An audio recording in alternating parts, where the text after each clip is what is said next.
Hola a todos, espero que estén muy bien. Voy a pasarles unos videos muy interesantes sobre gestión de proyectos. Básicamente va a ser nuestra clase, esto nos va a servir muchísimo. Me gusta mucho porque está en inglés y esto también te ayuda a ir perfeccionando tu inglés, practicándolo y también si algún día tienes que moverte a algún país donde necesitas hacer proyectos, pues ya tienes la idea de cómo se llaman pues todas las áreas de un proyecto en inglés.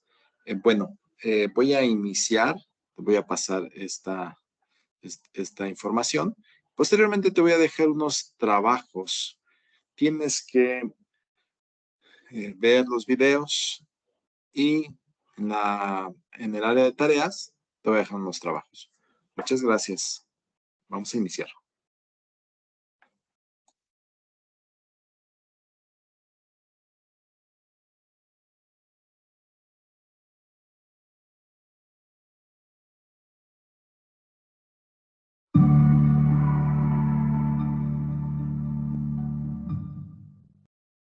For the new project manager, the essentials, what you need to know to undertake your new responsibilities, are not always obvious. There are so many moving parts, it can be hard to know where to begin. In this course, you'll learn the characteristics that define a project and what the environment and scope of a project are. You'll also learn what your responsibilities are and what you need to understand before planning starts. You'll identify the different types of people who will be involved in the project, its stakeholders, and where to go to access useful information.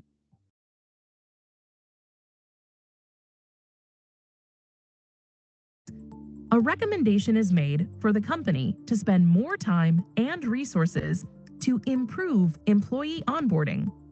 The team believes that new employees need to better understand the company goals and workflows and how their respective jobs align with the company's key initiatives.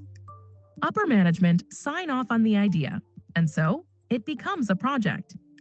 It's a project because it has a specific outcome, creating an addition to the employee's orientation program to focus more on company goals and, in theory, lead to better overall productivity and job performance. Using time and resources, a project should create something that didn't exist before. But there's yet another characteristic to consider. A project must meet a business need. This need can come from many sources, such as a new technology, a change in industry regulations, or a customer request. For example, if customer feedback suggests significant support for a live chat option on your website, then maybe that has identified a business need.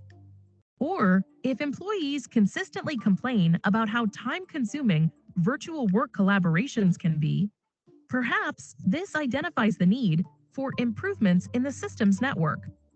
The business need, whatever it may be, is both the foundation and the justification of the project. It should be the primary focus around which all the other elements of the project revolve. Whatever the time frame, whatever the desired outcome, the business need is the characteristic that must drive the project.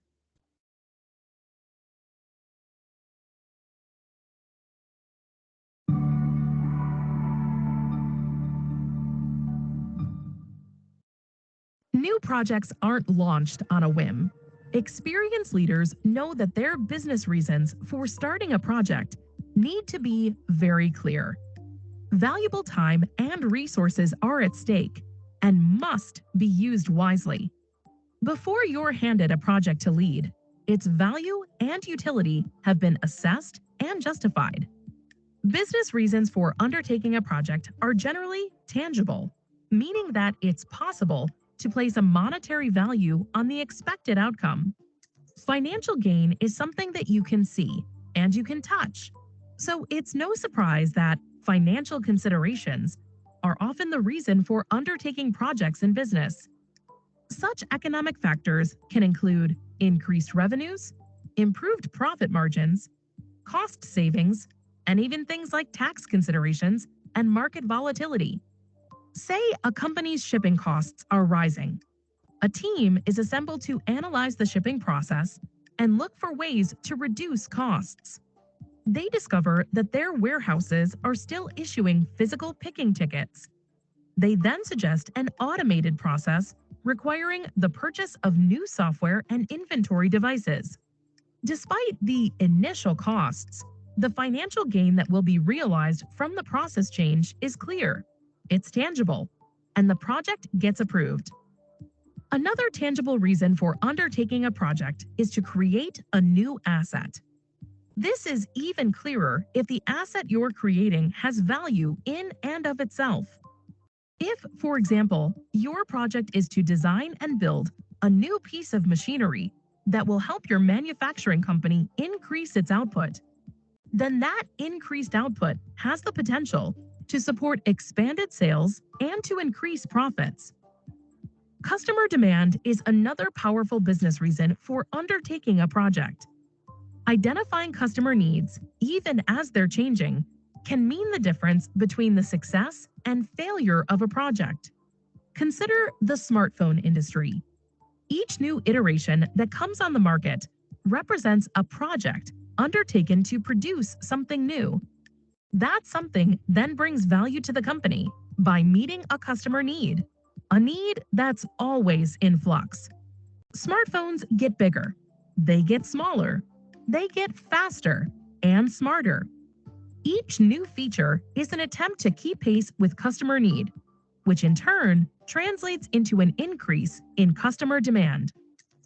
Business reasons can also be intangible. Improving employee morale, better brand recognition, or creating customer goodwill are examples of intangible value. You may not be able to quantify these reasons in monetary terms, but this doesn't mean they aren't valuable. A company picnic might seem frivolous, but it can help employees feel valued and thus more motivated in their job.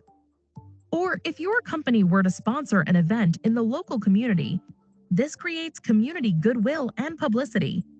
It enhances your company's reputation and possibly creates further customer demand. It's hard to quantify the value of the event in financial terms, but its intangible benefits are recognized, thus leading to an approved project. Projects can require a lot of time, effort, and money. That's why having solid business reasons is so essential to getting a project off the ground.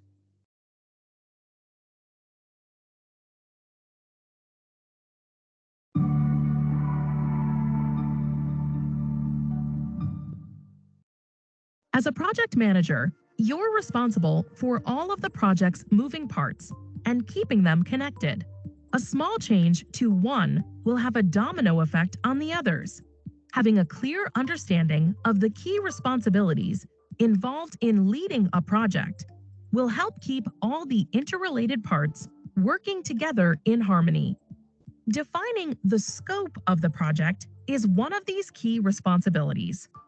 The scope is what a project should specifically include and what it shouldn't include.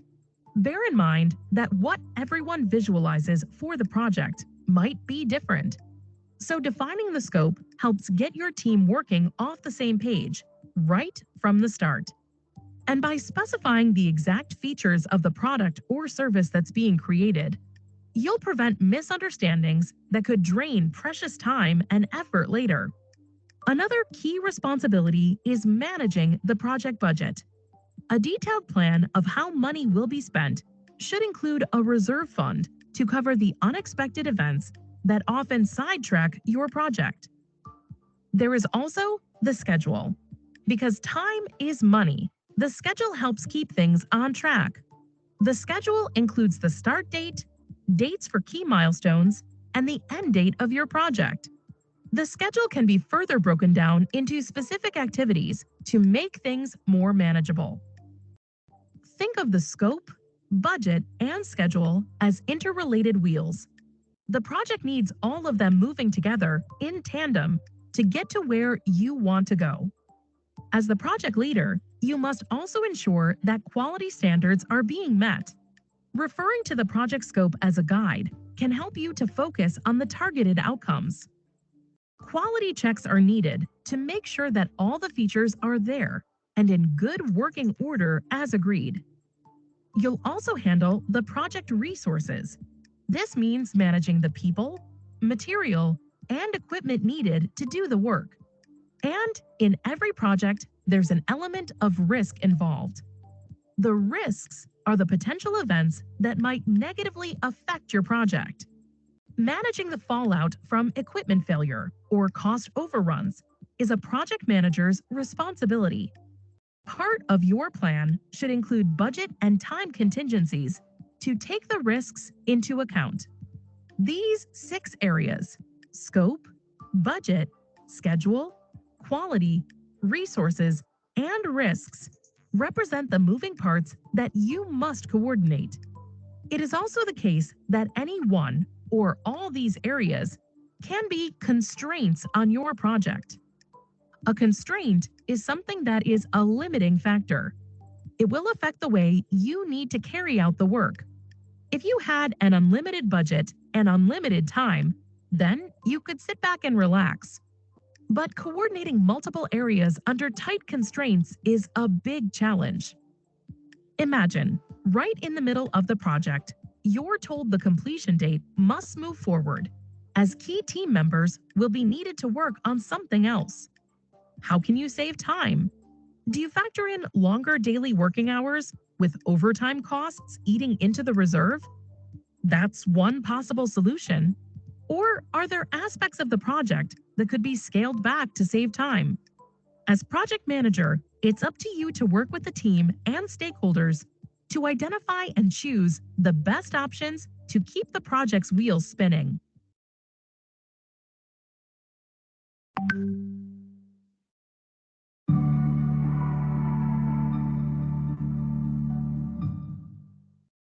As you begin managing a new project, you may feel left alone in the wilderness.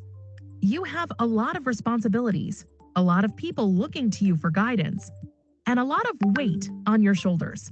But you're really not alone. You're surrounded by resources you can leverage to your and your project's advantage.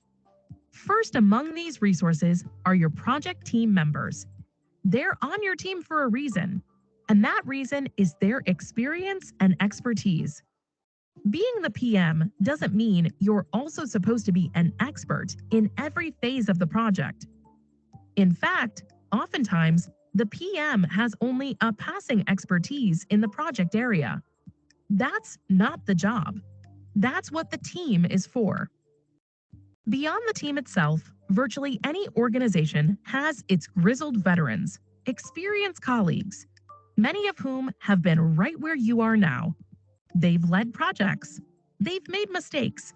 They've overcome them, learning as they did. Most are going to be happy to share with you. You can learn from their mistakes and benefit from their successes. Among these colleagues are higher level employees, including the one that has assigned you as project manager. Your company management, in general, and your direct supervisor, in particular, are invaluable sources of information. They've been in your shoes before and likely have the answers you need or can help direct you to someone who can help. Maybe your trouble with a talented team member who isn't collaborating well with others. You know that this team member is a top performer, but how do you get him to work more effectively on the team? Don't hesitate to ask for help. Maybe this individual's manager has experienced the same behavior and can offer you some advice. Someone in your company has already overcome the challenges you now face. You can learn from them, and in doing so, you'll save yourself time and stress. Most organizations also boast in-house experts, even if they aren't available to join your team directly. These colleagues can be consulted or borrowed short-term to lend their expertise to your team. Perhaps they could lead training sessions to share their skills and knowledge, or work one-on-one with one of your team members. Again, senior, experienced colleagues are likely to know just who to turn to. But perhaps your project requires specialized knowledge or resources that simply can't be covered internally. If you must turn to external vendors, you'll want to work with your purchasing department. They'll have knowledge of reliable, reputable sources of the products, services, or expertise you need to see your project through. All these things may seem obvious, but the first days of project management can seem overwhelming as you cope with new duties, new responsibilities, and new working relationships. Knowing that there are ready sources of experience and knowledge standing beside you makes stepping into a PM role a little less daunting and gives your project the best chance of success.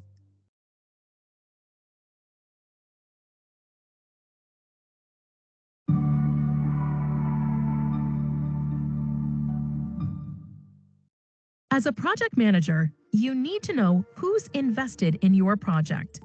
Anyone who can affect or is affected by your project is a stakeholder. These are the people who can persuade, coerce, or motivate people to bring about change because they have a stake in the outcome. Conversely, they are also the people who can obstruct or slow down your project's success if they're not on board. This means it's a good idea to know exactly who your stakeholders are right from the start, because good stakeholder management and communication is essential to your project's success. To identify the stakeholders, think about who's interested or invested in your project.